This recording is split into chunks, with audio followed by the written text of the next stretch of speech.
कोल्हापूरच्या राजकारणात सध्या एक प्रश्न जोर धरतोय। एकेकाळी ज्यांच्या एका शब्दावर जिल्ह्याचं राजकारण फिरायचं, त्या काँग्रेसची आज राजकीय कोंडी का झाली आहे? ज्या काँग्रेसने सहकाराच्या माध्यमातून गावागावात नेतृत्व उभं केलं, ज्या काँग्रेसच्या छत्राखाली अनेक मातंबर राजकीय घराणी घडली, आज त्याच काँग्रेसची जुनी घराणी वेगवेगळ्या राजकीय व्यासपीठावर आपलं भवितव्य शोधताना दिसत आहेत।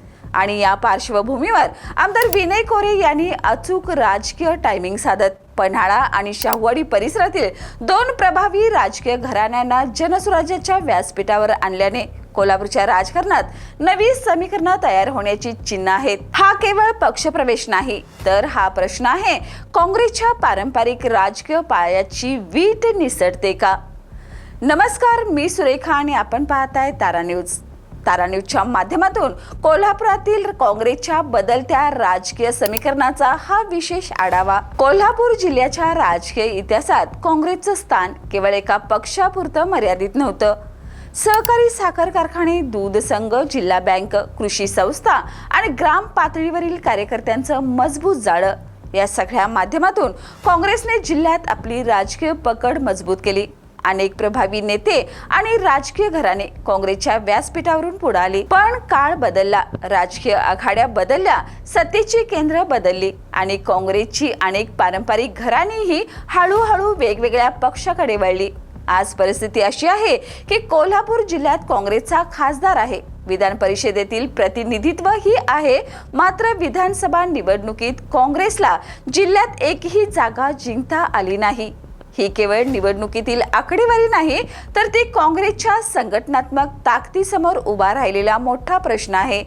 कारण विधानसभा म्हणजे थेट जनतेशी जोडलेलं राजकीय रणांगण आणि याच रणांगणात काँग्रेसची पकड कमकुवत झाल्याचं चित्र सध्या पाहायला मिळते। या पार्श्वभूमीवर पन्हाळा मतदारसंघातील दिवंगत माजी आमदार यशवंतराव एकनाथ पाटील यांचे सुपुत्र अमरसिंह पाटील आणि शाहूवाडीतील काँग्रेसची दीर्घकाळ जोडल्या गेलेल्या गायकवाड कुटुंबातील माजी आमदार संजयसिंह गायकवाड यांचे सुपुत्र करणसिंह गायकवाड यांचा जनसुराज्य पक्षातील प्रवेश राजकीयदृष्ट्या महत्त्वाचा मानला जातो।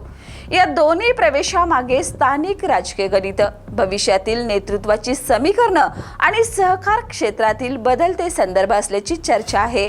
विशेष म्हणजे गायकवाड कुटुंबाचा काँग्रेसशी अनेक दशकांचा राजकीय संबंध राहिलाय, त्यामुळे या घराण्याची पुढची पिढी काँग्रेसपासून दूर जाणं हा केवळ एका नेत्याचा निर्णय नाही, तर तो काँग्रेसच्या पारंपरिक, सामाजिक आणि राजकीय आधाराला बसलेला धक्का म्हणूनही पाहिलं जातंय।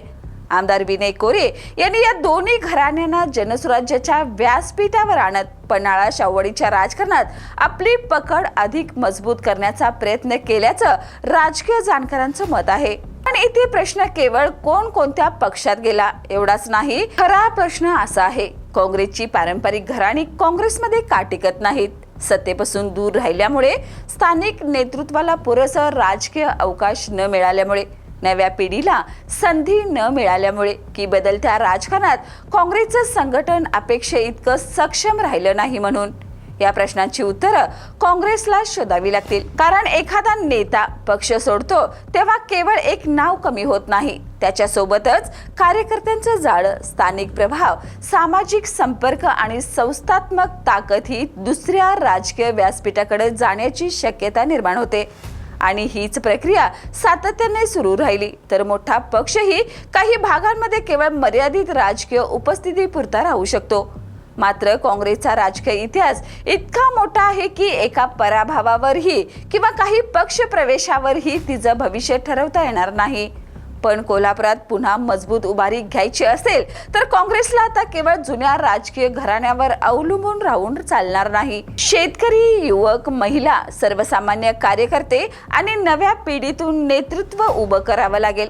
गाव पातळीवर संघटन मजबूत करावं लागेल आणि सर्वात महत्त्वाचं म्हणजे कार्यकर्त्याला केवळ आश्वासन नव्हे, तर राजकीय संधी आणि नेतृत्वाची दिशा द्यावी लागेल। कारण राजकारणात रिकामी जागा कायम रिकामी राहत नाही।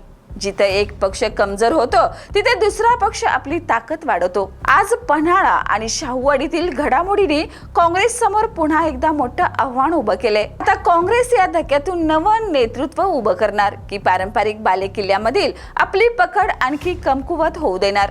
कोल्हापुरातील काँग्रेसची ही केवळ राजकीय परीक्षा नाही, तर ही आहे अस्तित्व टिकवण्याची, संघटन वाचवण्याची आणि नव्याने उभं राहण्याची लढाई. कोल्हापूर पुन्हा काँग्रेसचा बालेकिल्ला बनेल की बदललेल्या राजकीय समीकरणामध्ये काँग्रेसला नव्या वास्तवाशी जुळवून घ्यावं लागेल, याचं उत्तर येणाऱ्या निवडणुका आणि आगामी राजकीय घडामोडी देतील.